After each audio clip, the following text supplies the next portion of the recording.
स्वागत है आपका। आप देख रहे हैं JNN न्यूज़। मैं हूं राजेश्वर चौहान और इस वक्त मैं खड़ा हूं, रेखा जी हमारे साथ हैं। माता गुजरी पन्नाधाय के बारे में ये सम्मेलन था और इसी में इस प्रोग्राम की अध्यक्ष हमारे साथ रेखा गुजर जी हैं। हम जानना चाहेंगे उनसे कि इस प्रोग्राम के पीछे का मकसद क्या है। बहुत बहुत स्वागत है रेखा जी आपका। नमस्कार सर। आपके जो ट्रस्ट है ये जो प्रोग्राम कर रहा है इसके बारे में थोड़ा सा हमें बताइए। सर ये हमारा ट्रस्ट है, ये हमारा लास्ट 4 साल से काम कर रहा था, पर रजिस्टर्ड हमने 2 साल पहले कराया। इसमें हमने उन पे काम करने की कोशिश की है जो बिल्कुल ज़रूरत है। जैसे कि हमारे खेल के क्षेत्र है, गांव समाज के बच्चे हैं वो खेल नहीं पाते हैं, बहुत सारी प्रॉब्लम्स होती हैं। हमारी महिलाएं जो बाहर नहीं निकल पा रही, कोशिश है उनको निकालने की, उस चीज़ों से बाहर निकले। और हम एजुकेशन पे काम कर रहे हैं, जेल में जो कैदी रहते हैं उनके लिए हम काम कर रहे हैं, बहुत सारे लोगों के लिए। आपने जो नाम है माता गुजरी पन्नाधाय, यह कैसे चुना? सर मैंने इसलिए माता गुजरी पन्नाधाय क्योंकि उनसे बड़ा किसी का कोई बलिदान नहीं है, इसलिए हमने चुना। आज तक मैंने देखा ट्रस्ट के लिए जो लोग काम करते हैं अपने दादा दादी या किसी का ऐसे नाम रखते हैं, लेकिन उनसे बड़ा मेरे को कोई नाम नहीं लगा, इसलिए मैंने इनका नाम चुना। आपने टैगलाइन भी दी है, नारी तू नारायणी। इसके बहुत बड़े मायने हैं, आप इसे कैसे देखती हैं आज के युग में? सर मैं ये कहती हूँ कि आज नारी जो शक्ति है वो किसी से कम नहीं है, वो सबके लिए ऐसी। तो हम कहते नारी तू नारायणी है कि वो सब कुछ कर सकती है और सब तरह से सक्षम है इस चीज़ के लिए। अच्छा एक चीज़ और बताइए रेखा जी, ये प्रोग्राम आप हर साल करते हैं क्या? सर ये हमारा अब की बार ना, ये हमारा तीसरा प्रोग्राम है। हर बार हमारी कोशिश है कि जो हमारे समाज में महिलाओं को लेके है तो ये एक सम्मान है। बहुत सारे सम्मानित लोग हमारे ऐसे हैं जो काम करते हैं लेकिन प्रतिभाएं छुपी होती है सर। तो हमारी कोशिश है कि उसके द्वारा वो चीज़ें बाहर आए और उन चीज़ों का हमें पता लगे कि हम मैंने भी ये देखा है, खासकर अगर हम गुजर कम्युनिटी की बात करें तो उनका प्रशासन कुछ अलग होता है समाज में। पर आज जब देखा ये जो पढ़े लिखे लोग अब बाहर आ रहे हैं और आप जैसी महिलाएं जब आगे आ रही हैं तो इसका समाज में एक बहुत अच्छा मैसेज आ रहा है। इसे आप कैसे देखती हैं कि क्या जो महिलाएं चार दीवारी में अब रहती हैं उन्हें ये प्रोग्राम देख के आप जैसे लोगों से प्रेरणा लेकर आगे आने का मौका मिलेगा? उनके परिवार वाले देंगे? आपको उम्मीद है? सर मुझे बिल्कुल उम्मीद है। जो हमने प्रोग्राम किया है, मेरी जो बहनें खड़ी है ये सब घर से बाहर ही निकली हैं। ये तो वो हैं जो बाहर निकल चुके हैं, कुछ वो हैं जो इस प्रोग्राम को देखने के बाद मिलेगा, एक मोटिवेशन मिलेगा उनमें, एक क्या बोलते हो एक एंथुसियाज्म में काम करेंगे और बाहर आएंगे। आप क्या कहना चाहेंगे? इस कार्यक्रम का संयोजन किया। मैं भी एक महिला हूँ, गुजर परिवार से हूँ और मैं भी पॉलिटिक्स में भी हूँ। पॉलिटिक्स में हम महिलाओं को बाहर नहीं निकाला जाता हमारे समाज में। मैं जिला महिला मोर्चा की टीम से हूँ, शुक्रिया। तो मुझे बहुत अच्छा लगता है कि महिलाएं इतनी बढ़ चढ़ के हिस्सा ले रही हैं। गुजर कम्युनिटी में महिलाएं आगे आ रही हैं, इसे आप कैसे देखते हैं? हाँ जी, नहीं बहुत अच्छा लगता है कि महिलाएं आगे बढ़। जमाना था, एक टाइम था कि 13-14 साल में शादी कर देते थे, अब वो कड़ी कहीं ना कहीं टूट रही है। आपको लग रहा है कि टूट रही है? हाँ जी हाँ जी हाँ जी। अब महिलाओं को पढ़ाया जा रहा है, बेटियों को पढ़ाया जा रहा है। समाज में बेटियों को आदर भाव ज्यादा दिया जा रहा है, बाहर निकलने की हिम्मत हो रही है। हम शादी की बड़ी जल्दबाजी रहती थी, शादी की जल्दबाजी रहती थी और अब पढ़ा लिखा कर कामयाब होने की हो रही है। और जो नारी शक्ति हमारी सब एकजुट होकर सारी नारी शक्ति को पढ़ा लिखा कर आगे बढ़ाने की तैयारी है। नारी आप एक चीज़ बताइए, किसी भी तरक्की के लिए क्या बेहतर मानती हैं? शिक्षा सबसे मोस्ट इम्पोर्टेंट पार्ट है? शिक्षा सबसे बेहतर है। हाँ जी, शिक्षा सबसे बेहतर है। तो इसी कड़ी में हमारे साथ इस प्रोग्राम की उपाध्यक्ष हैं नूतन भाटी जी। हम उनसे जानते हैं इस प्रोग्राम के बारे में। नूतन जी आप ये बताइए, आपका प्रोग्राम तो बहुत बढ़िया रहा, सक्सेस रहा। गुजर कमेटी में इस तरह के लोग, बहुत टैलेंटेड लोग हैं, इनसे मिलके मुझे तो बड़ी खुशी हुई और गुजर कम्युनिटी की परसेप्शन जो था वो टूट रहा है कहीं ना कहीं। आप महिलाएं आगे आके उस परसेप्शन को तोड़ रही हैं। इस कैसे लेती हैं आप इसे कि लोग गुजर कम्युनिटी को एक आदर्श की तरह देखने लगे? सर देखिए, महिला शब्द की अगर हम बात करें तो ये अपने आप में बहुत सारगर्भित है और महिला को खुद हमें नहीं पता कि हमारे अंदर कितनी पोटेंशियल है या हमारे अंदर कितनी ताकत है, लेकिन समाज को इस ट्रस्ट के माध्यम से एक दिशा देने का हम प्रयास कर रहे हैं और हमें ऐसी उम्मीद है और हम एक प्रण भी कर चुके हैं कि समाज को एक नई दिशा की तरफ हम ट्रस्ट के द्वारा कार्य करके अवश्य ले जाएंगे, ऐसा मेरा अपना मानना है। आपको अपने समाज से अब सपोर्ट मिल रहा है पूरा? सर बिल्कुल बिल्कुल, मैं कहूँगी बहुत सारे भाई, बहुत सारे परिवार, बहुत सारे पिता, बहुत सारे पति वो ये निर्णय कर चुके हैं कि हमारी महिलाओं में वो दम है कि अगर वो एक पायलट, इंजीनियर, डॉक्टर बन सकती है तो किसी भी शिखर को छूने के लिए तैयार है। आप कह रही हैं लोगों की जो सोच थी उसमें बदलाव हो रहा है अब?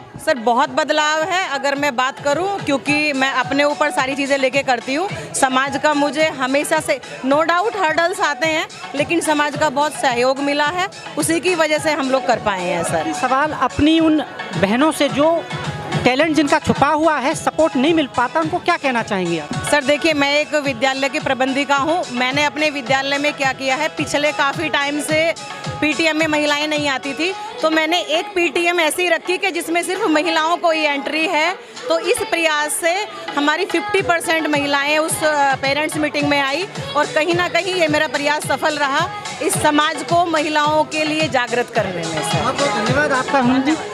ये हमारी वो महिलाएं हैं जिन्होंने ये साबित कर दिया कि वो पुरुषों से बेहतर काम कर सकती हैं, और उसी का एक नमूना था ये प्रोग्राम। माता गुजरी पन्ना धाय का प्रोग्राम चल रहा है और आज हमारे साथ हैं। हम आपको मिलवाना चाहते हैं, इनको पूरा विश्व जानता है, पर हम आपको खास स्पेशल मिलवाना चाहते हैं। हमारे साथ ब्रह्मपाल नागर साहब हैं जो लोकगीत के बहुत बड़े गायक हैं। बहुत बहुत स्वागत है इस प्रोग्राम में।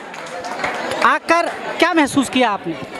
दरअसल गुजरी पन्ना धाय केवल गुजरों की अमानत नहीं है, पूरे विश्व को एक संदेश देने वाला एक संस्था है। वो कोई नारी नहीं थी, वो तो संस्था है। और इस प्रोग्राम में सबसे बड़ी बात ये रही कि ये हमारी बहनों ने रचा। सबसे बड़ा महत्व इसको रेखा जी और उनकी जितनी भी साथी हैं, कविता जी और ये सब जितने भी साथी हैं, इन्होंने हम जेंट्स को पुरस्कृत किया और सारा श्रेय लेडी। पहला प्रोग्राम मैं देख रहा हूँ जो महिलाओं ने, विशुद्ध रूप से महिलाओं ने किया है, ये इसकी विशेषता रही है कार्यक्रम। आपने तो माता गुजरी पन्ना धाय पे एक रागनी भी गाई है जो बहुत पॉपुलर हुई, पूरे विश्व ने सुना इसको। जी धरती और आकाश रहेगा जब तक सूरज चांद सितारे, धरती और आकाश रहेगा, पन्ना धाय गुजरी मां तेरा सदा अमर इतिहास रहेगा। और आज उसी के ऊपर प्रोग्राम हो रहा है, तो आपको कैसा लग रहा है?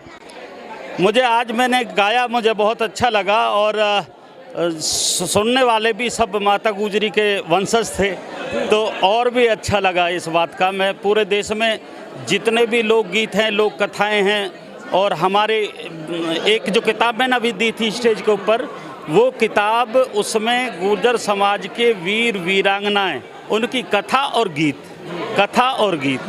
पहली पुस्तक इस तरह की आई है, तो मुझे बहुत खुशी है। नागर साहब, अभी तक गुजरों को लोग एक अलग दृष्टि से देखते थे। ऐसे प्रोग्राम इसलिए ज़रूरी हैं कि अब लोग गुजरों का जो इतिहास है उससे वाकिफ़ हों और जानें कि इतिहास में भी गुजरों के जो बड़े कारनामे हैं वो दर्ज हैं।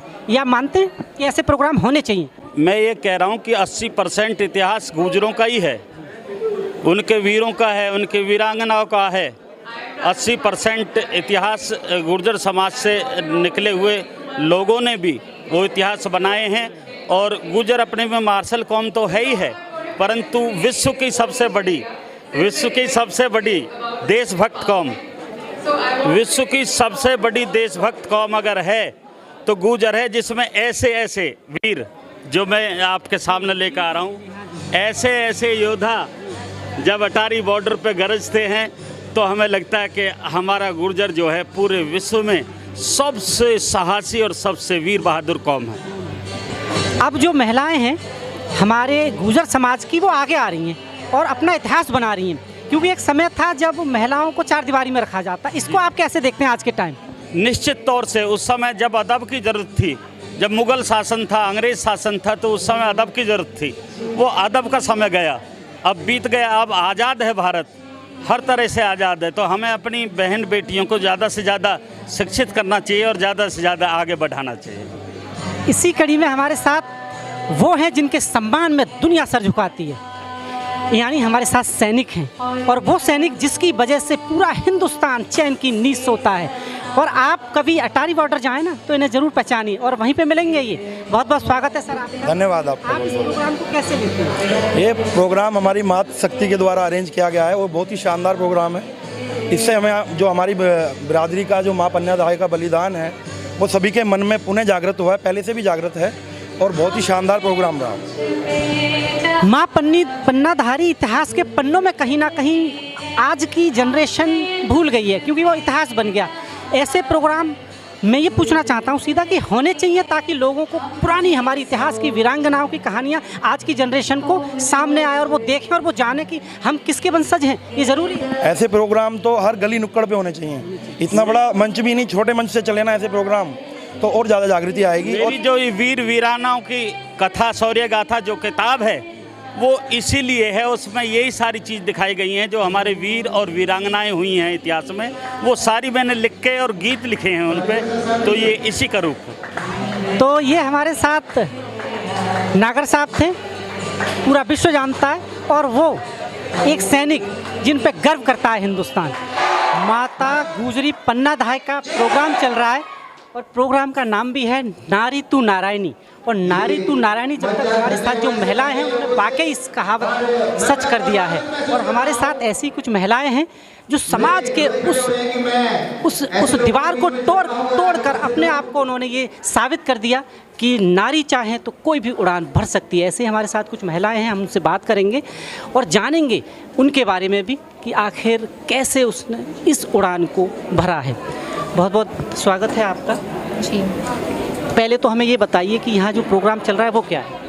सर, ये जो प्रोग्राम है वो है नारी तू नारायणी, यानी कि जो हमारी लेडीज़ माता बहनें, माता गुजरी जो पन्नाधाय माता थी, ये उनसे मोटिवेशन पाने के लिए हम लोग यहाँ पर एकत्रित हुए। उन्होंने अपने जीवन में बहुत बड़ा बलिदान किया है, जो कि एक माँ के लिए सबसे बड़ा बलिदान माना जाता है। अपने पुत्र की बलि उन्होंने अपने मेवाड़ को बचाने के लिए अपने पुत्र की बलि दे दी थी। जो पन्नाधाय माता थी वो सबसे बड़ा बलिदान उन्होंने किया। हम जब महिलाओं की बात करते हैं तो हमारा जो देश रहा है वो पुरुष प्रधान रहा है, ये सब जानते हैं। एक ज़माना था महिलाओं को चार दीवारी में रखा जाता था तकरीबन। आज जब हम देखते हैं, आप जैसी महिलाओं से बात करते हैं, तो लगता है कि वो दीवार टूट गई है। अब आप आज के ज़माने को कैसे देखती हैं? सर देखिए, देखने का अपना नज़रिया होता है। ज़माने में आज भी ऐसे बहुत लोग हैं जो अभी दीवार के अंदर ही कैद करना चाहते हैं औरतों को। लेकिन हमने एक चीज़ देखी है ना कि जो कहते कली जो होती है एक समय तक वो बंद रहती है, लेकिन जब खिलती है तो पूरा खिल के निखरती है वो। तो ऐसी उन महिलाओं में से हम भी एक महिला हैं, क्योंकि जैसे हम कहते हैं किसी भी चीज़ का विरोध करना जरूरी पड़ता है। कई अधिकार ऐसे होते हैं जो हमें छीने जाते हैं, हमें समाज उनको देता नहीं है, क्योंकि पुरुष प्रधान देश है। तो वहाँ हमें कुछ जो है विरोध करना पड़ता है जब हम उन चीज़ों को निकलते हैं। जैसे मैं चीज़ का जीता जागता उदाहरण अपने परिवार का मैं बताती हूँ कि मेरे परिवार में, जिस परिवार से मैं बिलोंग करती हूँ, वहाँ पर 14 साल की बेटियों की शादी कर दी जाती थी। और मेरी भी जब मैं 10th क्लास में थी तो ये कहा कि भैया शादी कर दो, शादी कर दो। लेकिन मैंने कहा कि मुझे पढ़ना है और मुझे अपने जीवन में कुछ करना है। तो मेरी मम्मी ने मुझे पूरा सहयोग दिया चीज़ के लिए कि जब तक मेरी बेटी पढ़ना चाहेगी मैं उसको पढ़ाऊँगी। लेकिन उन पर भी पूरी फैमिली का प्रेशर था, लेकिन उन्होंने उस प्रेशर को झेलते हुए और मुझे आज इस मुकाम पे पहुंचाया कि आज मैं MSc मैथ से हूँ, मैं B.Ed हूँ और बेसिक एजुकेशन में एज एन ARP काम कर रही हूँ। और मैं जो है एक टीचर के पद पर कार्यरत कर रही हूँ। बहुत ही सम्मानित पद है जिसमें मैं कार्य कर रही हूँ। और ये जो नारी तू नारायणी का खिताब है, ये मैं अपनी माँ को देना चाहूँगी कि उन्होंने इतना मेरा सहयोग किया है। अगर हर माँ, इवन हम भी माँ हैं और अपने बच्चों को इस तरीके से सपोर्ट करें तो हम एक परिवार, समाज ही नहीं देश को बदल सकते हैं। ये आप देख रहे हैं, ये हमारे भारत की महिलाएं हैं। अब इन्हें किसी सपोर्ट की ज़रूरत नहीं है। इसी कड़ी में और भी हैं हमारे साथ, हम उनसे ही पूछते हैं। क्या नाम है? प्रीति। की तरक्की को देख के जो उड़ान भरी है, कैसा लगता है आज की महिलाओं को देख के कि अब महिलाएं किसी पे डिपेंड नहीं है, अब आप क्या सोचती है इस बारे में? मैं भी कार्यरत हूँ बेसिक शिक्षा में, मैं भी एक टीचर हूँ। तो ऐसे लोगों को देखकर ही मोटिवेशन मिलता है और हम चाहते हैं कि जो पुराना कल्चर है जिसमें लोगों को अंदर, आप बोला अभी कि चार दीवारी के अंदर, वो चीज़ सारे लोग, सारे मतलब जो महिलाएं वो बाहर निकल के आए। सबके अंदर एक प्रतिभा छिपी हुई है और सब लोग अगर बाहर निकलेंगे तो उनकी प्रतिभा भी बाहर निकल के आएगी।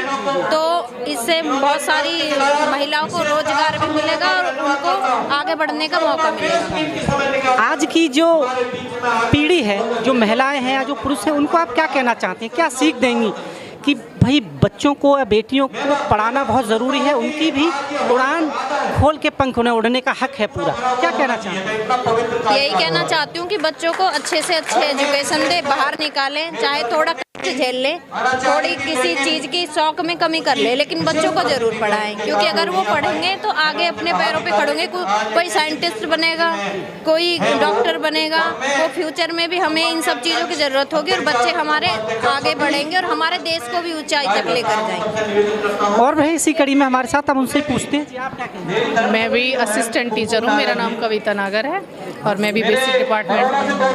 मैं ये कहना चाहती हूँ कि जो हमारी जड़ें हैं, हमारे जो आने वाले बच्चे हैं वो देश का भविष्य हैं, तो हम अपनी बेटियों को पूरी आज़ादी दें। लेकिन एक बात मैं अपने समाज के लिए कहना चाहती हूँ, हम उनमें थोड़े से संस्कार जरूर डालें, हमारी बेटियों में संस्कार जरूर डालें। अगर हमारे संस्कार अच्छे हैं तो हमारी जड़ें बहुत मजबूत होंगी और वो आसमान को छुएंगी, इसमें कोई दो जी। अच्छा, मैं एक चीज़ आपसे जानना चाहता हूँ, आप जिस समाज से आती हैं उसमें बड़ी बेड़ियाँ बड़ी रही हैं। जैसे अभी ये बता रही थी शादी को लेके कि जल्दी शादी कर दो, इसके घर भेज दो।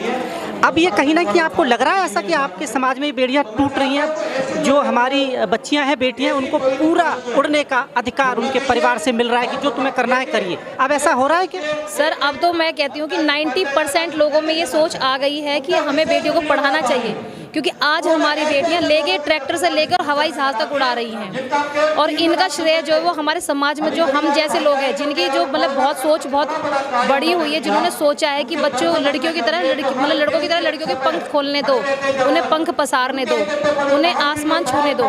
वो एक कहावत है कि आसमां में भी छेद हो सकता है, एक पत्थर तो तबीयत से उछालो यारो।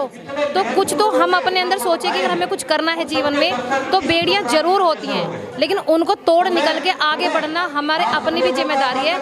हम ही समाज में आगे बढ़ के उन बेड़ियों को तोड़ सकते हैं और जीवन में कोई ना कोई मुकाम पा सकते हैं। एक में हमेशा मुझे याद आता है कि जब बात हम गुजरों की करते हैं, उनकी एक छवि अलग बना दी गई है समाज में, जिससे आप वाकिफ होंगी, डर वाली। अब कहीं ना कहीं आप जैसे लोग जब बाहर आ रहे हैं निकल के समाज से, जो पढ़े लिखे हैं, उनको देख के बिल्कुल ऐसा नहीं लगता कि ये बात वाकई सच है। पर कहीं ना कहीं कुछ लोग हैं ऐसा जिनमें ये है भय कि गुजरों का नाम आते ही वो थोड़ा सा करते हैं कि नहीं, ये सिर्फ डराते हैं। इस बारे में आप क्या कहेंगे, क्या मैसेज देना चाहेंगे उसको? सीधा सीधा है, हमारे गुजर समाज को एक बदनाम करने वाली बात है। आपने देखा होगा हमारे गुजरों जैसा कोई दिलेर नहीं है, हमारे गुजरों जैसा कोई दयालु नहीं है। इससे आगे मैं और क्या कहूँ। मैं इसलिए मेरा ये क्वेश्चन मैंने इसलिए किया क्योंकि ये धारणा है समाज में, तो इस धारणा का आपसे अच्छा कोई आंसर दे नहीं सकता। जी, आप क्या कहेंगे? सर देखिए, धारणा का ये है कि कुछ जो कहते हैं ना, खून की गर्मी होती है, तो गर्मी तो होती है कि वो गलत को बर्दाश्त नहीं कर सकते। कुछ लोगों में एक होती है कि वो बर्दाश्त कर सकते हैं कि कुछ गलत हो रहा है, उसको देख के वो बर्दाश्त कर सकते हैं। लेकिन गुजरों में अक्सर ये होता है कि उन्हें गलत बर्दाश्त नहीं होती, तो उसी के हिसाब से वो मान लिया जाता है कि झगड़ालू प्रवृत्ति है। लेकिन वो किसी की मदद के रूप में भी, अगर आप उन्हें उठा के देखें, क्या कहते हैं 5 उंगलियां बराबर नहीं होती, उनमें गुण भी हैं और अवगुण भी हैं। उस जो हमारा गुण है, क्योंकि पहले क्षत्रिय लोग जो होते थे, क्षत्रिय लोगों का यही कार्य होता था कि भाई उनको बचाना, और वो युद्ध के जरिए ही होता था।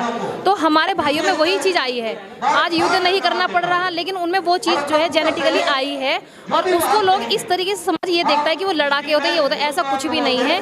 हमारे भाई जो हमारे गुजर भाई है, गुजर बहनें हैं, वो बहुत ही मतलब कि दिलेर वाली बातें होती हैं, वो गलत को बर्दाश्त नहीं करते। और आज ये बिल्कुल सोच लोगों को बदल देनी चाहिए।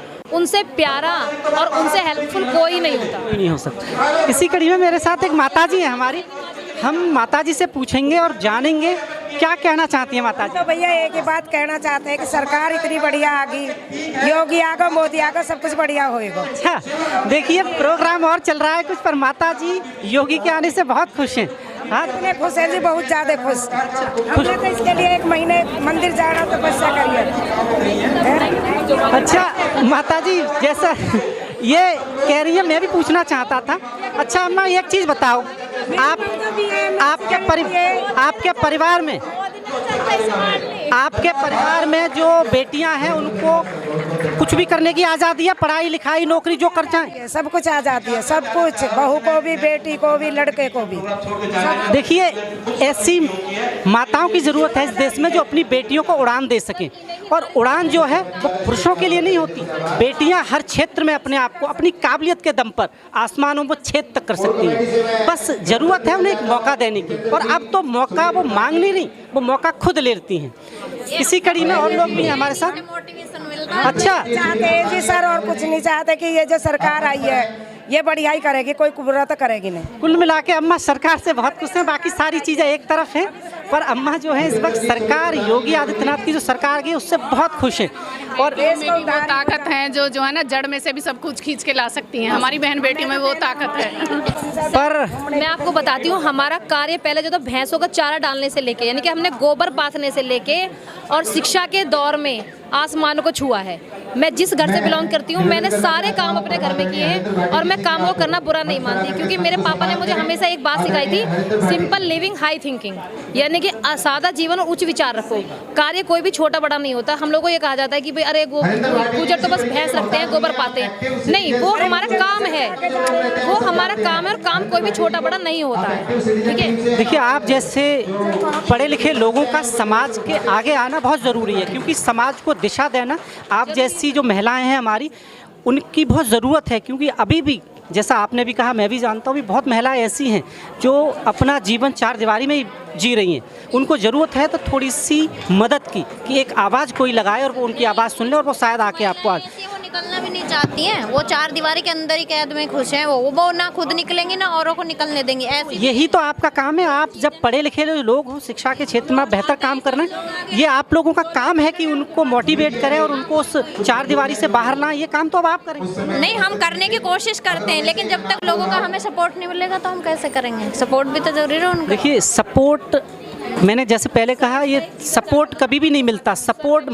आपको खुद बनना पड़ेगा किसी का। जी मैं कहती हूँ लीक बनानी पड़ती है, और मैं आज अपने परिवार में इस बात का एक जीता जागता उदाहरण हूँ। मैं अपने गांव में पहली बेटी जिसने MSc मैथ से की थी, जब मैं 14 वर्ष की थी, मेरे घर में बोला गया कि शादी कर दो। लड़कियों का काम। शादी कितनी उम्र में हुई थी? मेरी सर 21 साल की होकर शादी हुई है। हाँ जी, मेरी शादी 21 साल में हुई है। अच्छा, अब तो सरकार ने जो एक नया कानून बना दिया है, 21 का कर दिया है, तो इससे कहीं ना कहीं खुशी है कि अब कम से कम वो जो 14 साल वाला तो कम से कम पलट गया। सर मुझे बहुत खुशी है, और मैं ये कहती हूँ सर, देखिए जब तक सोच नहीं बदलेगी ना, हमारा समाज नहीं बदलेगा। मैं अपने समाज को केवल एक यही संदेश देना चाहती हूँ कि बेटियों की भी कुछ इच्छाएं हैं, उनका दमन बिल्कुल मत करो, क्योंकि किस में क्या क्वालिटी है वो हम जब उसको उभारेंगे तभी हमको पता चलेगी, और हम हर क्षेत्र में अपना नाम कर सकते हैं। ऐसा कोई भी क्षेत्र नहीं है जहाँ हम काबिल नहीं हैं। हमें गुण कूट कूट कर भरे हैं, अगर वहाँ आवश्यकता है तो केवल उनको निखारने की। हमें ऐसा जौहरी चाहिए जो वो उस नग को निखार सके। और मैं इस बात का जीता जागता उदाहरण हूँ कि मेरी शादी गांव, मतलब घर में, परिवार में जो चाचा वगैरह सब कहते हैं कि जी 14 साल में शादी कर दो, और मेरी जितनी ताऊ जी की बेटियां हैं सबकी शादी 14 साल की हो गई। पहली मैं बेटी हूँ, मैंने लीक बनाई कि नहीं मुझे पढ़ना है, मुझे अपने जीवन में कुछ काम करना है। उसके बाद से जब मैं सक्सेसफुल हुई तो मुझे देख के जो मेरे चाचा जी थे, ताऊ जी थे, सब ने आज अपनी बेटियों को इतना पढ़ाया है कि कोई लेक्चरर है, कोई डॉक्टर है, कोई कहीं पे टीचर है। तो आज मैं इस चीज़ को कहूँगी कि अगर हम जैसे कुछ लोग थोड़ा सा अगर आगे लीक बढ़ने की कोशिश करें, तो मैं कहती हूँ ठीक है बेड़ियाँ होती हैं, लेकिन एक हद ऐसी होती है जैसे हाथी का बच्चा होता है, बचपन में उसको बांध दो, वो जोर लगाता है लेकिन रस्सी नहीं तोड़ पाता, तो वो बड़ा होकर उसकी यही समझ बन जाती है कि अगर पतली सी रस्सी से बांधा हुआ है तो ये सोचता है कि ये रस्सी मैं तोड़ नहीं सकता। लेकिन अगर उसको वो चीज़ दिख जाए, वो थोड़ी कोशिश करे तो वो तोड़ सकता है। वही चीज़ हम लड़कियों के लिए भी होती है। अगर हम थोड़ा सा विरोध करके आगे बढ़ने की कोशिश करें तो हमारे लिए कोई भी पाबंदी नहीं होगी, क्योंकि लीक पे चलने के लिए पहले लीक बनानी जरूरी होती है, किसी ना किसी को पहल करनी जरूरी होती है। अगर कोई भी एक बंदा पहल कर देगा तो फिर तो रास्ता आसान हो जाता है। और मैं यही कहना चाहूँगी समाज में कि बहन बेटियाँ जो भी हैं, जो घर में पति से डर के रहती है कि हमारे पति करने नहीं देते, नहीं, आप विरोध कीजिए और एक दिन आपको जरूर सक्सेसफुल मिलेगी, जरूर आप सफल होंगे। आप सुन रहे थे, ये वाकई महिलाओं के लिए बहुत बेहतरी का समय है और वो अपनी उड़ान पंख खोल के उड़ सकती हैं, पर ज़रूरत है ऐसी पढ़ी लिखी महिलाओं की आगे आने की, जो इस समाज को एक आईना दिखा पाएँ और उन लोगों को मुंह तोड़ जवाब दे पाएँ जो महिलाओं को कैद करके रखना चाहते हैं, उनकी उड़ान को कम आंकते हैं। क्योंकि किसी भी देश के विकास में महिलाओं का बहुत बड़ा योगदान है, और जब तक महिला कंधे से कंधा मिला के साथ नहीं खड़ी होगी, किसी भी देश का विकास नहीं हो सकता। माता गुजरी पन्ना धाय, उनके ऊपर प्रोग्राम चल रहा है, और आज हमारे साथ कुछ कलाकार हैं, बेसिकली कलाकार नहीं, ये टीचर हैं सब, और उन्होंने एक नाटक का जो विस्तार किया वो बहुत अच्छा था, बहुत खूबसूरत था। इसी बारे में हम इनसे बात करेंगे और जानेंगे कि आखिर माता गुजरी पन्ना धाय क्या हैं, और इनसे इस बारे में भी पूछेंगे कि ये जो इन्होंने कलाकारी की, क्या ये पहले से कलाकार हैं या सीखा। तो हम बात करते हैं इनसे। बहुत बहुत स्वागत है आप लोगों का। Thank you sir. पहले हमें ये बताइए, ये जो अंदर प्रोग्राम चल रहा है माता पन्ना धाय, गुजरी माता पन्ना धाय, जी, क्या है, कौन थी, कब शब्दों में? वो उनका जो एक सेक्रीफाइस है इतिहास में बहुत ही स्वर्णित वर्णों में दर्ज है, और जो हमने अपने स्कूल टाइम में भी पढ़ा है और जो उन्होंने त्याग किया है, मुझे नहीं लगता किसी भी माता ने इस तरीके का सेक्रीफाइस किया होगा। तो हम उनको एक ऐसी सेक्रीफाइस, त्याग की बलिदान के रूप में माना जाता है जिसके मतलब बलिदान को हमने फील किया और उसके ऊपर हमने एक्ट किया। तो अच्छा ये बताइए बेटा, कितना वक्त लगा आप लोगों को इसको प्रैक्टिस करने में? जो आपने किया वक्त लगा कुछ, या फिर एकदम आप स्टेज पे आ गए? जी नहीं, एकदम तो फिर भी हम उन्हीं के जैसा आज भी नहीं कर पाए हैं। जैसा उन्होंने बलिदान दिया है उसके मुकाबले हम कुछ भी नहीं हैं, पर फिर भी हमने अपनी पूरी कोशिश की, हमारी पूरी टीम ने कोशिश की है, जिसमें लगभग 15 दिन तो हमारे लगे ही लगे हैं। 15 दिन की प्रैक्टिस लगी है आपकी, पर उस हिसाब से आपने बहुत खूबसूरत किया है। आप क्या कहना चाहते हैं? हाँ सर, हमें बहुत अच्छा लगा। हमने बचपन में ये कहानी पढ़ी थी दीपदान में, तब हमको इतना नहीं पता था, बच्चों की तरह हमने नॉर्मल। आज भी लोगों को नहीं पता है, आप तो शिक्षिका हैं तो आपको पता है, पर आज भी कुछ लोगों को नहीं पता इस। हाँ जी, तो हम वही बताना चाहते हैं कि वो कितनी महान थी पन्नाधाई माँ। और आज जब मैंने उदय सिंह का रोल किया तो वाकई मुझे ऐसा लगा, अब तो मैं एज अ मदर हूँ, तो मुझे लगा कि कैसे उन्होंने इतना बड़ा त्याग किया होगा। एक मदर के अलावा इस जज्बे को कोई समझ नहीं सकता शायद, ये एक हकीकत। तभी हमें वो फीलिंग ज़्यादा आ रही है, क्योंकि एज अ हम टीचर है, पर रियल में एज अ मैं मदर हूँ, तो मैं क्या सोच रही हूँ कि कैसे उन्होंने इतना बड़ा त्याग किया होगा उस टाइम। तो ये उनके लिए पूजनीय है सर। बढ़िया, बहुत खूबसूरत काम किया। मैं यही कहना चाहूँगी, सबसे पहले तो पूरी टीम हम बहुत सौभाग्यशाली है जो हमें एक मौका मिला है इस तरह का एक्ट करने का। और सबसे बड़ी बात मैं ये कहना चाहूँगी कि पन्नाधाई जो थी ये बहुत बड़ी वीरांगना थी, जिन्होंने इतना बड़ा बलिदान दिया जो हम नहीं कर सकते हैं, एक नॉर्मल इंसान बिल्कुल भी नहीं कर सकता वो चीज़। पर आप लोगों ने जो लोगों तक ये कहानी पहुंचाई है ना, उन लोगों को आपने वो सीख दी है जो लोग इससे अनजान थे, कि हमारे इतिहास में ऐसे ऐसे नाम दर्ज हैं महिलाओं के नाम। क्योंकि हमेशा पुरुषों को हमेशा आप बहुत बड़े पैमाने पर देखते हैं कि पुरुषों ने बहुत कुछ किया, पर महिलाएं कम नहीं थी उस वक्त। ये कहानी बहुत पुरानी है और आपने इसको आज जीवंत कर दी। देखिए, इतिहास हमारा ऐसा रहा है कि हमारी नारी अगर ममता की प्रतीक है तो वीरांगना भी है, और इसमें कोई कमी कभी भी हमारे इतिहास में नहीं देखने को मिली है। जब जब इतिहास में हम जाकर देखते हैं तो हमारी नारी ने जब जब ज़रूरत पड़ी अपना सर्वोच्च बलिदान दिया है, तो उनमें से एक ही पन्नाधाई भी है। बहुत बढ़िया जी, आप क्या कहना चाहते हैं? ये जो हमने आज नाटक प्रस्तुत किया है, ये हम दिखाना चाह रहे थे कि जो पन्नाधाई ने उस टाइम पे त्याग किया था वो आज जीवंत हमने सबके सामने प्रस्तुत किया है, ताकि सब फील कर सके, महसूस कर सके कि जब उन्होंने त्याग किया था उस समय उनकी क्या परिस्थिति होगी। अपने पुत्र का बलिदान देना हर एक माँ के लिए आसान नहीं है। ये जो कहानी है ये शायद प्रेरणा दे सकती है आज की युक्ति को, इसमें आप क्या कहें? सर बिल्कुल प्रेरणा दे सकती है, क्योंकि आज की नारी जो है उसको कहीं ना कहीं दबाया जाता है, लेकिन पन्नाधाई के इस हमने नाटक को प्रस्तुत करके हर नारी के अंदर एक उत्तेजना कह लीजिए, एक चेतना कह लीजिए, उसको हमने जगाया है कि अगर माँ पन्नाधाई इतनी वीरांगना हो सकती हैं तो आप क्यों नहीं हो सकती हैं। तो हर नारी के उत्थान के लिए ये नाटक ज़रूर कुछ कामयाबी या अच्छा सिद्ध होगा। इसी मनोकामना से सर हमने ये नाटक। बहुत बढ़िया, बहुत बढ़िया। इसी कड़ी में हमारे साथ और महिलाएं हैं, हम जानते हैं। आखिर ये जो चल रहा है अंदर प्रोग्राम, इसमें ऐसा क्या खास आपको लगा कि हमें ये करना चाहिए?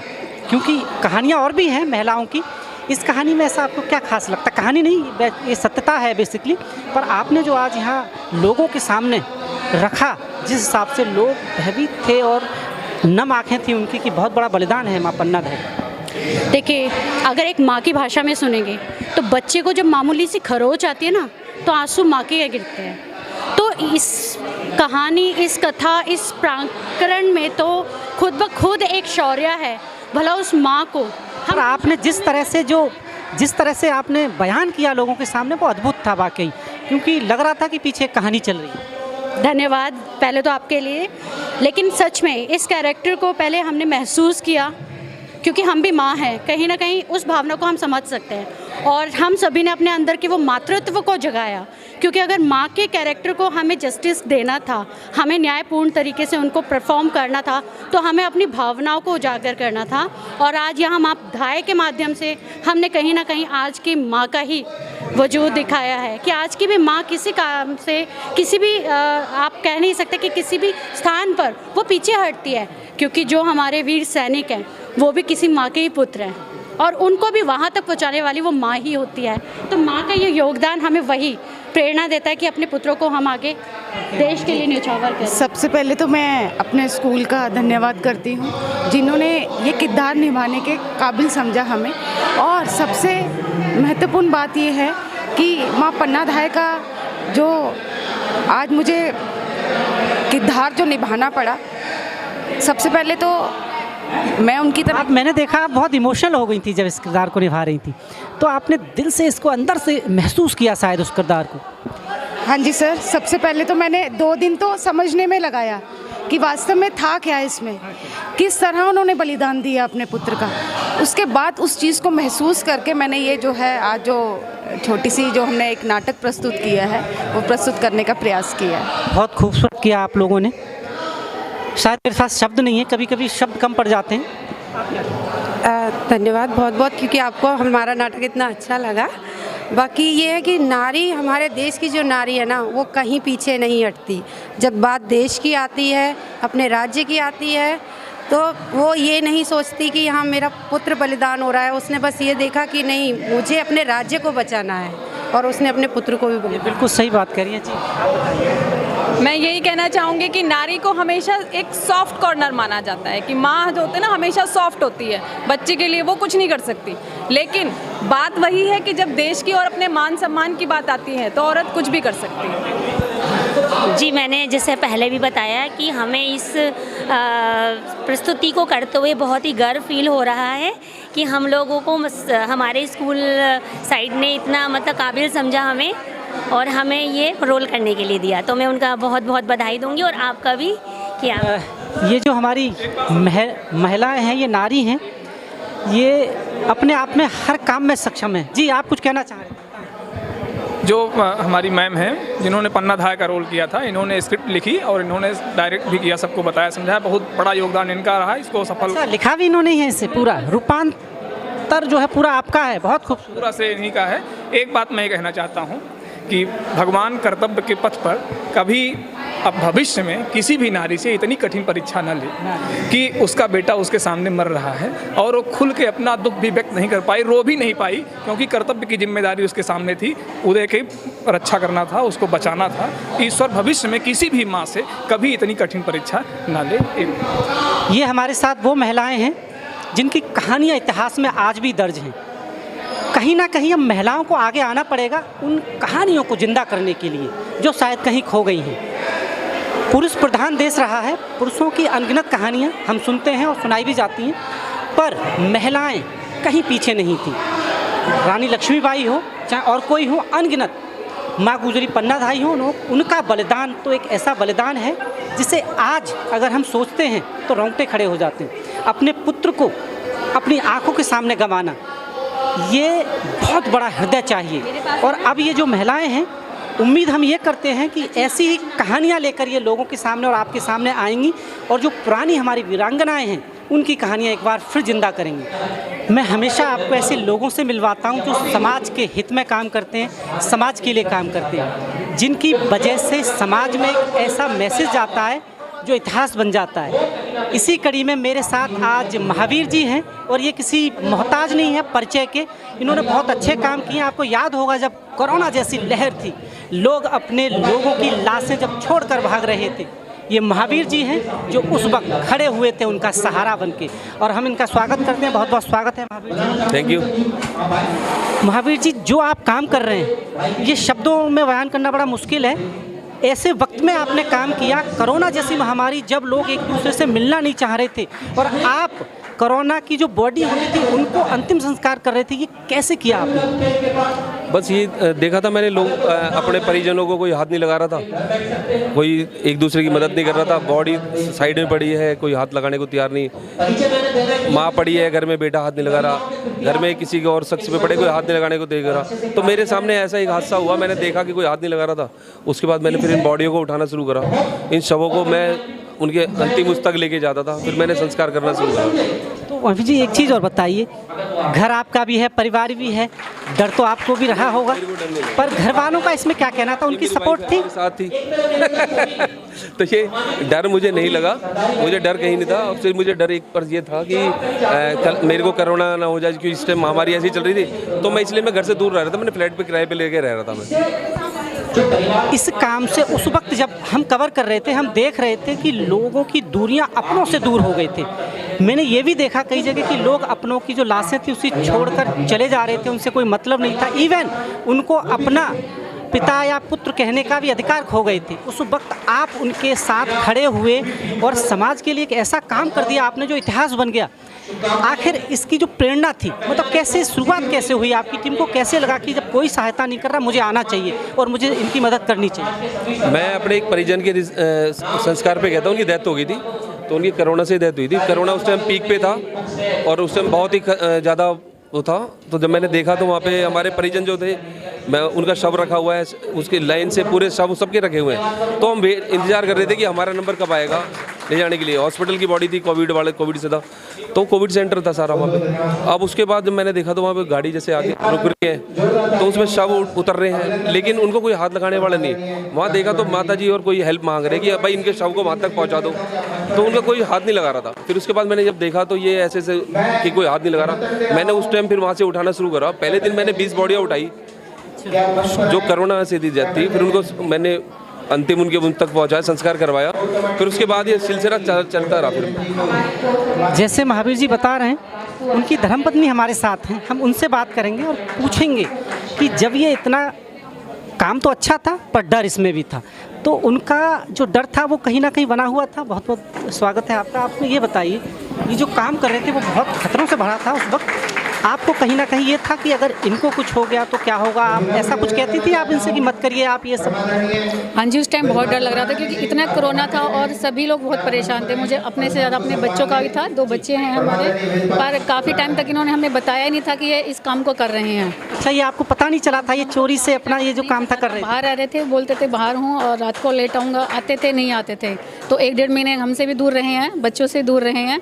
और बस फिर उस जब पता चल गया था। आपको कैसे पता चला? एकदम टीवी पे देखा है, कैसे पता लगा कि ये काम? पे फ़ोन पे बात कर रहे थे किसी से तब पता चला था मुझे कि ये इस काम कर रहे हैं। पर उस टाइम थोड़ी टेंशन हुई थी, पर फिर कालका माई के ऊपर छोड़ दिया तो बस सब टेंशन खत्म हो गई बस। पर अब जब लोग इनको एक अलग नज़र से देखते हैं, ये जो काम ये है ये हर किसी के हिस्से में नहीं आता, इसको माना गया है सनातन धर्म में सबसे पुण्य का काम। अब जब आप इनके साथ होती हैं और इनकी जब लोग इतनी तारीफ प्रशंसा करते हैं तो आप कैसा लगता है आप? नहीं, ये शुरू से बहुत ही अच्छा काम किया इन्होंने। अभी नहीं, कोरोना में थोड़ा इनका काम उजागर हुआ है, तो स्टार्टिंग से ही समाज सेवा से बहुत जुड़े हुए हैं। पशु पक्षी जानवर सब चीज़ों से बहुत ज़्यादा इनको प्रेम है। इस काम में आप इनके हमेशा सपोर्ट में रहती हैं? इनके हमेशा इनके साथ हूँ और मुझे बहुत गर्व है कि मैं इनकी बीवी हूँ। अरे वाह, ये नारी की शक्ति आप जान सकते हैं। नारी के बगैर जो पुरुष होता है वो अधूरा होता है। जब तक उसे उनका बल ना मिले शायद वो किसी भी कार्य में सफल नहीं हो सकता। ऐसे ये बता रही हैं। और एक बार और पूछते हैं हम इनसे, महावीर जी से। महावीर जी, कोरोना का जो दौर चला वो बहुत खतरनाक था, बहुत लोगों की ज़िंदगियाँ चली गई। आपने तो बहुत नज़दीक से देखा उन लोगों के घर उजड़ते हुए जिनके घर में जो कमाने वाले थे वो भी चले गए। उस दौर में भी क्या उन लोगों की मदद आपने की, खाना और ये सब चीज़ों के? जिनके घर में डेथ हो गई थी, जब उनके कोरोना में जब उनके रिश्तेदारी हाथ नहीं लगा रहे थे, बहुत ऐसे परिवार थे, गरीब थे, रिक्शा वाले थे, किराएदार थे, जिनके घर में राशन तक नहीं था। तो ये मैंने संस्कार के साथ साथ मैंने फिर ये राशन का भी उनका कर दिया कि उनके घर में खाने पीने की कोई कमी ना रहे। और जिनके घर में ऐसे कमाने वाले थे वो चले गए, तो उनके घर में अभी तक मैं उनको राशन अभी तक मैं हर महीने देखता हूँ। अच्छा महावीर जी, जिस समाज से आप आते हैं, हम सीधी बात करते हैं, जिस समाज से आप आते हैं उसमें अभी तक कहीं ना कहीं धारणा ये थी कि लोग समाज सेवक या और किसी चीज़ में बहुत कम आते थे, क्योंकि समाज में अगर हम बात करें दूसरे समाजों में एक अलग सा प्रशंसा बना हुआ है गुर्जर समाज का। आपने इस धारणा को तोड़ दिया है, आपने वो सेवा करके दिखाई है लोगों की कि अब धारणा चेंज हो रही है। वरना आप समझ रहे हैं मैं क्या कह रहा हूँ, क्योंकि एक गलत अलग तरह की धारणा, डर वाली धारणा लेती थी हमेशा गुर्जर समाज से लोगों के प्रति कि ये सिर्फ लोगों को डराते हैं। पर आपने जो काम किया है इनसे उस धारणा को कहीं ना कहीं तोड़ा। इस बारे में आप क्या कहना चाहेंगे? देखो, हमारे जितने गुर्जर हमारी सेवा करते हैं हमारे, और शुरू से ही इनका सेवा भाव रही है, सेवा कैसे करें। तो मैंने तो खुद अपने बड़ों को भी देखा है सेवा करते हुए। तो हमने कुछ, अगर एक गंदा आदमी है तो सारे गंदे नहीं है, लेकिन एक हमें हमारे समाज में अगर आप अंदर जाके देखोगे तो आपको सभी बहुत अच्छे मिलेंगे। आज के जो यूथ है, आप उसको क्या कहना चाहेंगे, क्या मैसेज देंगे? मैं तो सिर्फ उनसे कहूँगा कि आप नशे से दूर रहें, अच्छा खाएं, अच्छी एक्सरसाइज वगैरह करें, अपने समाज का, अपने परिवार का, अपने गांव का नाम करें। जैसा कि आप देख रहे हैं, ये महावीर जी थे जिन्होंने वो काम किया है जो काबिल तारीफ़ है। उस दौर में काम किया जिस दौर में लोग काम करना नहीं चाहते थे। नमस्कार, स्वागत है आपका। आप देख रहे हैं JNN न्यूज़ और मैं राजेश्वर चौहान, यानी जस्ट नाउ न्यूज़, और मैं हूं आपके साथ जिंदगी शर्मा। और आज मैं खड़ा हूं, ये गेहूं का खेत है, देख रहे हैं आप, और ये वो जगह है जहां से आप तक भोजन पहुंचता है, अन्न पहुंचता है।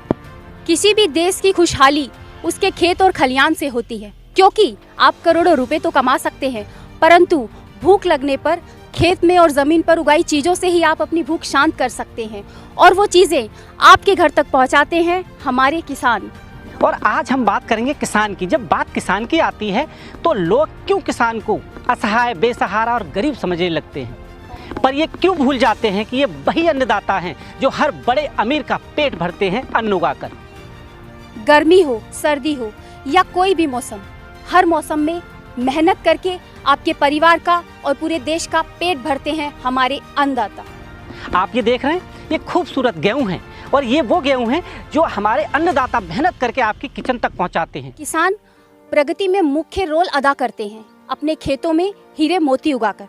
हीरे मोती वो नहीं जो आप अपनी उंगली में पहनते हैं, असली हीरे मोती किसान अपने खेतों में उगाते हैं अन्न के रूप में।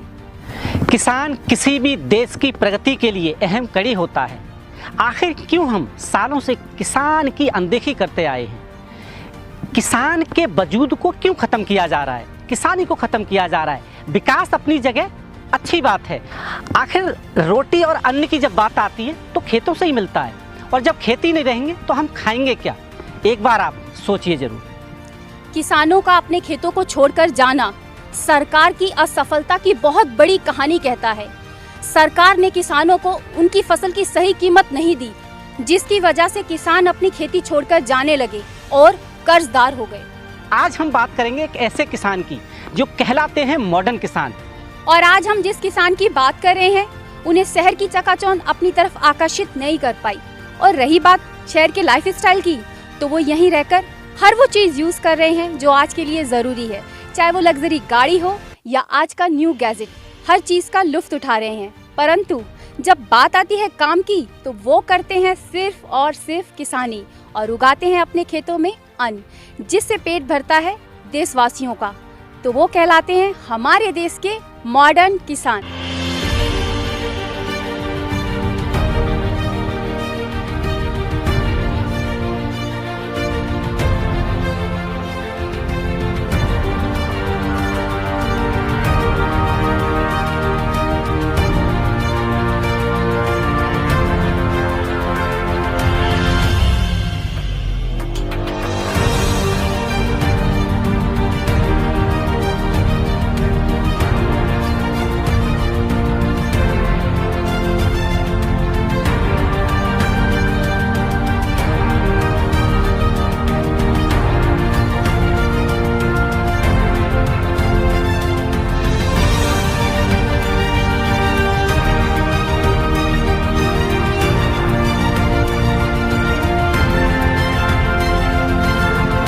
मैं भारत का किसान।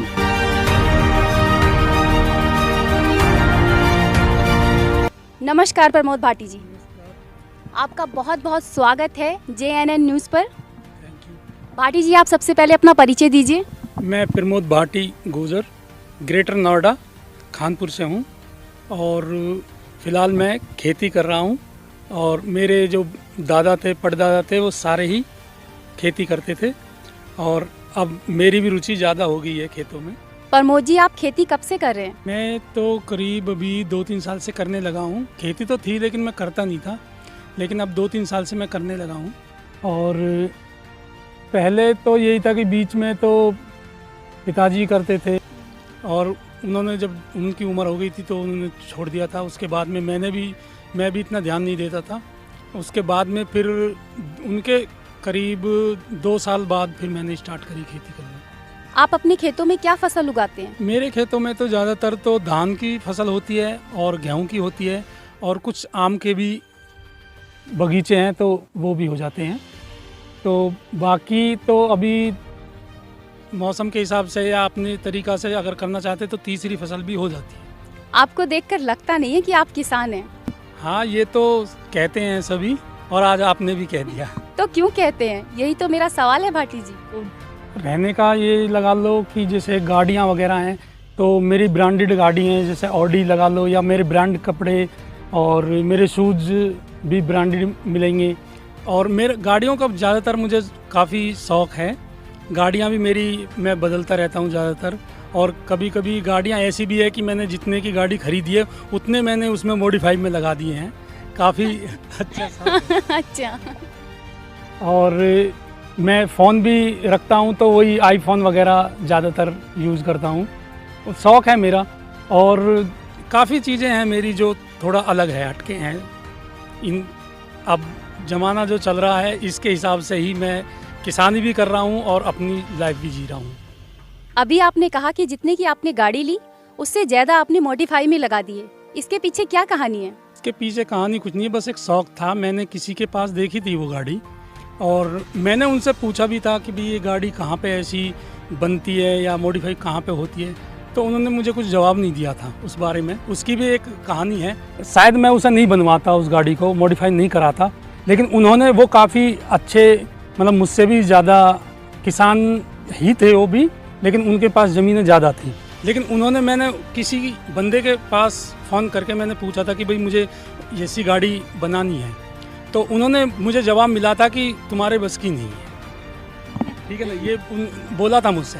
तो फिर मैंने खुद ने ही वो नेट से मैंने सर्च मार के उनका नंबर, मैंने एक एशियन कंपनी है, मैंने उनके पास कॉल करी थी और फिर मैंने उनसे पूछा था, तो उन्होंने मुझे फिर बताया था, सारा एड्रेस बताया था, अपने ऑफिस का तो एड्रेस बताया था। फिर उसके बाद में मैं उनकी कंपनी गया था, फिर मैंने वो गाड़ी वहाँ पे देखी थी, तो फिर मुझे अच्छा लगा काफ़ी। गाड़ी भी कंफर्ट, कुछ वो इतनी कंफर्ट नहीं थी जो मैंने ख़रीदी थी, लेकिन मुझे कंफर्ट बनवानी थी, तो उन्होंने मुझे खर्चा बताया था जो मैंने वो उसमें करके जितना भी उन्होंने बताया था, फिर उसके बाद मैंने वो मॉडिफाई कराई थी, बस शौक़ के लिए कराई थी। अभी आपने कहा कि जितने की आपने गाड़ी ली उससे ज़्यादा आपने मॉडिफाई में लगा दिए, क्या अब भी कुछ इरादा है? नहीं, ऐसा तो कुछ इरादा नहीं है। अब तो वो तो काफ़ी समय हो गया, करीबन 8-9 साल हो गई उसे बात को, लेकिन अब कोई ज़्यादा खास नहीं है। अब तो बस यही है कि बस अब किसानी करनी है और इसमें ही अपना जो भी करना है, और खुद भी खाना है और औरों को भी खिलाना है। प्रमोद भाटी जी, खेती में आगे आपका क्या इरादा है? बस अब तो यही है कि वैज्ञानिक तरीक़ा से ज़्यादा हम ज़्यादा से ज़्यादा उपज करें और ज़्यादा मुनाफा कमाएं, और जो प्रधानमंत्री योजना है उनका ज़्यादा से ज़्यादा लाभ उठाएं। दोस्तों, आप देख सकते हैं कितनी खूबसूरत गेहूं की फसल है, और मुझे ऐसा लगता है कि ये फसल अब कटने के लिए तैयार हो गई है।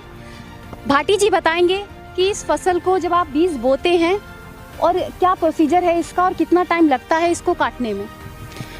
मैम, इसमें 3 से 4 महीने तक लगता है तैयार करने में।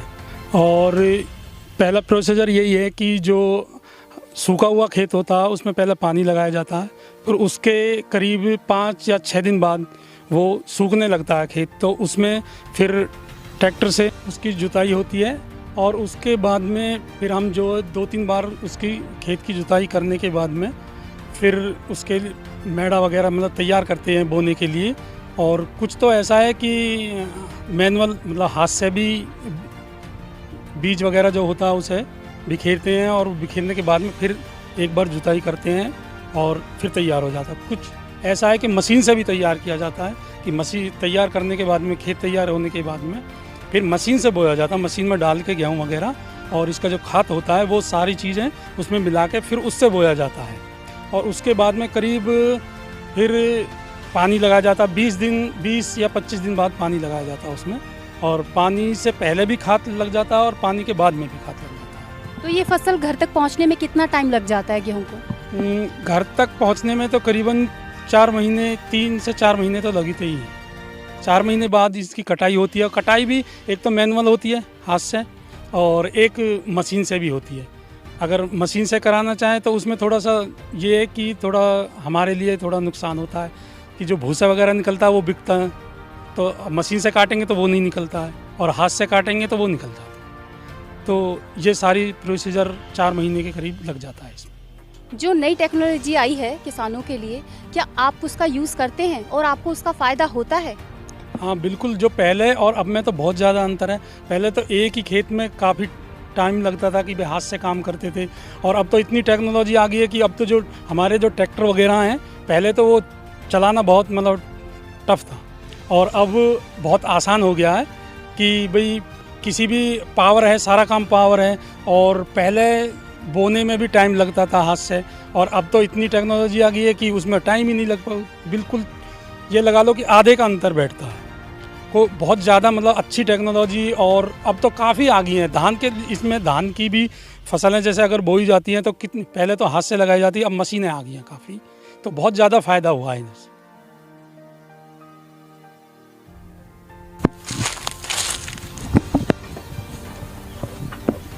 तो प्रमोद भाटी जी, आप धान के बारे में कुछ बात कर रहे थे।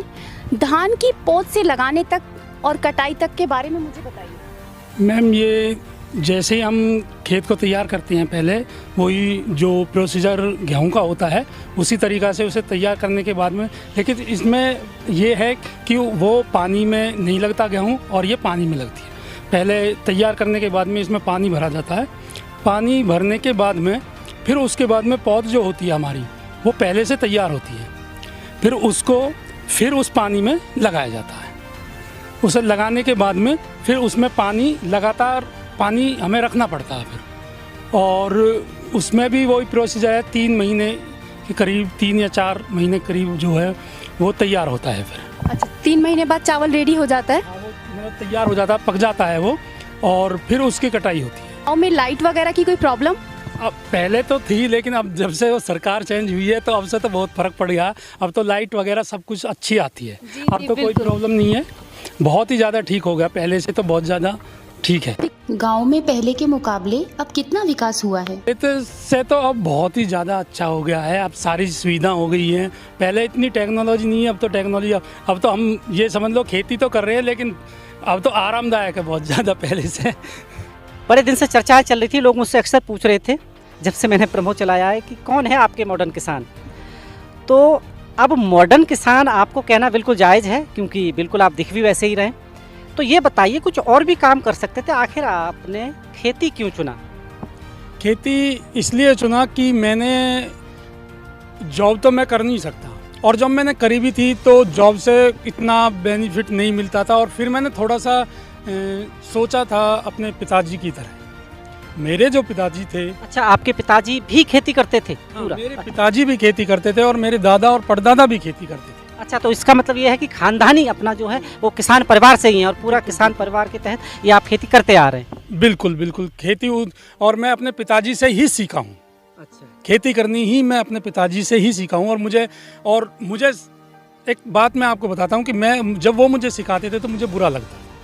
ये होता है उस वक्त, क्योंकि मैंने सुना है बड़े बूढ़े जो है हमारे अच्छे के लिए करते हैं, पर उस वक्त उनकी शिक्षा हमें व्यर्थ लगती है। वो मुझे भी उस टाइम पे मतलब बेकार और मतलब अनसुनी करता था, एक कान से सुन के दूसरे को निकाल देना। कभी मैंने उनकी बात पे गौर नहीं किया। हाँ, लेकिन जब मेरे पिताजी एक्सपायर हो गए थे, उसके बाद में एक्सपायर होने के बाद में मुझे जब जॉब तो मुझे करनी नहीं थी और लग भी नहीं रही थी। इतना पढ़ा लिखा नहीं हूँ मैं, कि मैं ज़्यादा पढ़ा लिखा भी नहीं हूँ, लेकिन इतना है कि मैं इतनी सोच तो थी कि मैं कुछ कर सकता हूँ। और फिर मैंने पिताजी की तरह ही सोचा कि उनकी कुछ भी जॉब नहीं थी और कोई आमदनी नहीं थी, साधन भी नहीं थे, कुछ भी साधन भी नहीं थे। लेकिन फिर भी उनकी जब मैंने देखा कि उन्होंने हम जो 3, 4, 5 बहन भाई थे, हाँ, उनकी शादी सिर्फ खेती से करने से ही, सिर्फ किसानी के बलबूते पर आप ये कहना चाहते हैं उनको आपको पढ़ाया लिखाया, ब्याह शादियाँ की, और उनका कोई और बिजनेस भी नहीं था, सिर्फ खेती करके आप लोगों को यहाँ तक पहुँचाया? बिल्कुल बिल्कुल बिल्कुल, आप सही बोल रहे हो कि सिर्फ खेती से उन्होंने हमें पढ़ाया लिखाया, और हमारी जो शादियाँ करी वो भी अच्छे तरीक़ा से करी। ऐसा नहीं है कि बस ऐसे ही कर दिए। हाँ, हमारी जो बहनें थी उनकी भी शादी हमने अच्छे तरीक़ा से करी थी और सिर्फ खेती से ही करी थी। ये तो जो आपने भी कहा, जब आपके फादर नहीं रहे तो कहीं ना कहीं फिर घर की जो स्थिति थी वो ऊपर नीचे हुई थी क्या? वो दरअसल जब पिताजी नहीं रहे थे तो हम पिताजी को बाबा बोलते थे। तो जब हमारे बाबा थे वो नहीं रहे थे, उसके बाद में थोड़ा डाउन हो गया था। मेरा भी मामला थोड़ा सा डाउन, हाँ फाइनेंशियली थोड़ा, हाँ बहुत ज़्यादा दिक्कत होगी उसके बाद में, क्योंकि एक भाई भी एक्सपायर हो गए थे। अच्छा, तो ये आपके साथ तो बड़ी, मतलब ऐसे समझ लीजिए एक साथ दो घर में बड़ों का चले जाना, क्योंकि पहले वो आपके पास थे। हमारे धर्म में ये कहते हैं और हम हिंदुस्तानियों में ये कहा जाता है कि जब तक बड़े हैं छोटों को फिक्र नहीं करनी पड़ती। इसके बाद आप फिक्रमंद हो गए घर को लेके, गृहस्थी को लेके, जहाँ से आपकी लाइफ में टर्निंग पॉइंट आया किसानी को लेकर। ये सच्चाई है कि उसके बाद में जब मेरे कंधों पे बहुत ज़्यादा जोर आ गया था और उस पर कुछ भी नहीं था, फिर मुझे लगा कि मुझे खेती करनी चाहिए और फिर मैंने खेती करी और खेती से आज मैं तुम्हारे सामने हूँ जो भी है। आप वाकई हमारे देश के मॉडर्न किसान। हाँ, ये आप कह सकते हो मॉडल, लेकिन मुझे नहीं लगता इतना मॉडल भी हूँ मैं कि भाई ज़्यादा से ज़्यादा कहे जा, लेकिन इसमें मेरे दो दोस्तों का भी काफ़ी हाथ रहा है। अच्छा। हाँ, ये जो मेरे दो दोस्त हैं। अच्छा, अरे बहुत बहुत स्वागत है आपका। तो ये हमारे आज के मॉडर्न किसान हैं और वाकई इनको ये टैग मिलना ही चाहिए। पर वाकई हमारे देश में किसानी का जो स्तर है वो कहीं ना कहीं बहुत पीछे था, पर ऐसे किसान जब आगे आ रहे हैं तो वाकई वो दिन दूर नहीं जब इस देश को सोने का चिड़िया एक बार फिर कहा जाएगा।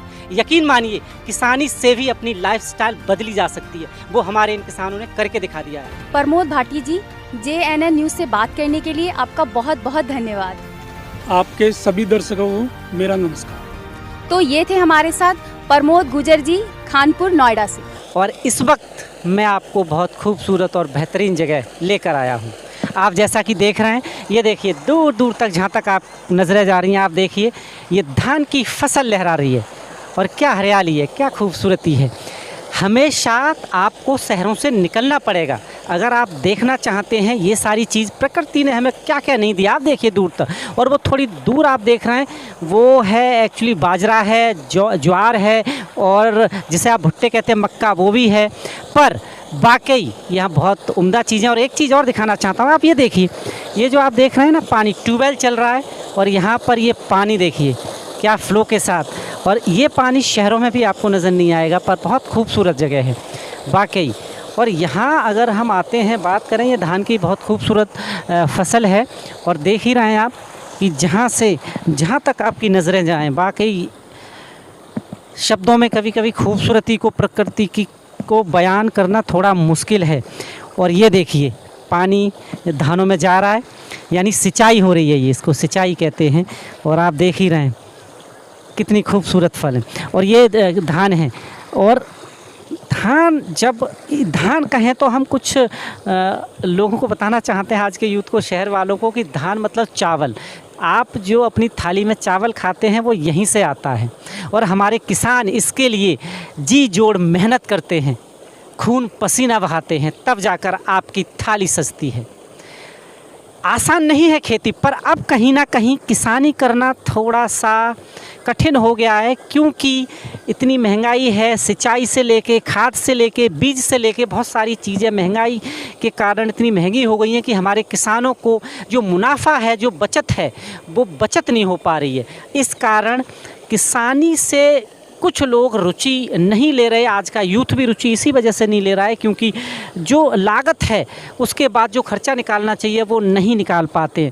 पर आप देख ही रहे हैं, अगर हमारे किसान ना हो तो आप लोगों की थालियां वीरान हो जाएंगी। यानी कि खाना जैसे आपकी थाली में सजा के जो खाते हो, ये यहीं से आता है। आप लोग कभी कभी, मैंने सुना है, ये भी कह देते हैं कुछ लोग कि क्या कर रहे हैं किसान, अगर फ्री में तो नहीं दे रहे हैं। बात फ्री की नहीं है, बात मेहनत की। आप देख रहे हैं किस कदर मेहनत होती है। और यहाँ रह के सर्दी गर्मी, यहाँ जब मेहनत की जाती है, जब ये धीरे धीरे फसल जब बढ़ती है, तब आके इस पर दाना आता है और जब इसकी कटाई होती है और उसके बाद आप तक पहुँचाते हैं। ये भी एक बहुत बड़ा काम है। यानी पूरे हिंदुस्तान को या पूरे हमारे देश को, पूरे भारत को, ये किसानी है हमारे जो खाना खिलाते हैं। इनकी हमेशा कदर करनी चाहिए। इसीलिए मैं कहता हूँ इन्हें हमेशा सलाम करना चाहिए। इसीलिए नारा दिया गया था, अगर आपको याद हो, जय जवान और जय किसान। यानी कि दोनों का हमारे जीवन और हमारे देश पर बहुत महत्व है। अगर जवानों की बात करें, वो हमारे बॉर्डर पर हैं, हमारी रक्षा के लिए दुश्मनों से बचाते हैं, और ये हमारे किसान हमें भूखा नहीं रहने देते, अन्न देते हैं वाकई। और जब भी वक्त मिले आपको तो अपने खेल खलिहान गांव में ज़रूर जाना चाहिए। अगर नहीं भी हो गांव तो आप अपने बच्चों को जब सैर कराने बड़े बड़े हिल स्टेशन या विदेशों में ले जाते हैं तो अपने देश के, अपने भारत के किसानों के बीच में आपको ले जाना चाहिए। किसानी खेती कैसे होती है ये दिखाना चाहिए, आपको दिखाना चाहिए आज के यूथ को कि कितनी मेहनत करते हैं किसान, क्योंकि आज की जनरेशन को ये वाकई पता होना चाहिए कि आसान नहीं है। और मैं इस वक्त खड़ा हूँ हाईवे पे, आप देख रहे हैं बहुत तेज़ हवाएं चल रही हैं और ऊपर काले बादल हैं, यानी थोड़ी सी राहत मिल रही है गर्मी से। और बादल इस कदर आए कि मानो बेहद बरसात बहुत गंभीर वाली होगी, क्योंकि दिल्ली झुलस रही है गर्मी में। परंतु ये देखिए, आप ये सामने देख रहे हैं इतनी दूर, ये बिल्कुल आंधी चल रही है, बड़ी तेज़, बहुत तेज़ आंधी चल रही है। और मैं इस वक्त खड़ा हूँ गाजीपुर के पास, और आपको एक चीज़ और दिखाता हूँ। ये सामने आप देख रहे हैं पहाड़ जैसा लगा हुआ, ये पहाड़ दिल्ली में आपने और हमने बनाया है। जी हाँ, ये कूड़े का पहाड़ है, ये जो आप दूर देख रहे हैं, ये इस दिल्ली का पूरा कूड़ा यहीं पर आता है। पर अब यहाँ पर बहुत सारी मशीनें लगा दी गई हैं डंप करने की, वो भी मैं आपको दिखाऊंगा आने वाले टाइम में कि अब टेक्नोलॉजी का कैसे यूज़ हो रहा है। पर मौसम बहुत सुहाना हो गया है। मुझे लगा कि मैं आप तक इस मौसम को पहुँचा दूँ, ताकि आप घर पे हैं तो घर पे बैठ के इस मौसम का लुत्फ़ उठा सकते हैं। और ये हाईवे देख रहे हैं आप, बहुत शानदार हाईवे बनाया है सरकार ने, और गाड़ियाँ चल रही हैं यहाँ पर। हाईवे वाकई काम हुआ है, इसमें नो डाउट है। रोड बहुत खूबसूरत है यहाँ की। भारत सरकार ने बेहद अच्छा काम किया है, मोदी सरकार ने, जिसकी तारीफ़ करनी पड़ेगी आपको। इस हाईवे पे अभी हम जहाँ खड़े हैं, अगर कुछ सालों की बात करें तो इस पर इतना जाम रहता था, पर अब आप देख ही रहे हैं शानदार नज़ारा है। जैसा कि आप देख रहे हैं ये नहर है, जी हाँ, दिल्ली गाजीपुर से ये नहर निकल रही है। और देखिए सामने बच्चे नहा रहे हैं, गर्मी में नहाने का आनंद ले रहे हैं। पर सावधानी ज़रूरी है, सावधानी बरतनी चाहिए। इस वक्त पानी कभी भी बहुत तेज़ बहाव के साथ आ जाता है, और उसमें कभी कभी बहुत बड़े हादसे हो जाते हैं। हम यही कहना चाहेंगे, जो भी नहाता है, आप भी कभी ऐसा देखें तो उन लोगों को बोलें कि सुरक्षा बहुत ज़रूरी है, क्योंकि बरसात का जब पानी, बरसात होती है, जब बरसात का पानी कभी भी किसी भी वक्त बहुत तेज़ फ्लो के साथ आता है, अक्सर आप देखते हैं। परंतु नहर देखिए आप एक बार, और हवा चल रही है, हवा के साथ जो छोटी छोटी लहरें बन रही हैं, और ये बच्चे देखिए वो तैर रहे हैं, आनंद उठा रहे हैं। और ये पानी भी हरिद्वार की तरफ से ही आता है, जो फिर डिवाइड कर दिया जाता है अलग अलग नहरों में। बहुत शानदार जगह है, और गाजीपुर पर हैं हम, और बरसात हो सकता है आ जाए, तेज़ हवाएं हैं अभी, पर बादल हैं, बादल कई दिन से हो रहे हैं। पर अब देखना यह है कि दिल्ली पे मेहरबानी करते या नहीं ये बारिश, और दिल्ली वालों को थोड़ी गर्मी से राहत मिलेगी या नहीं।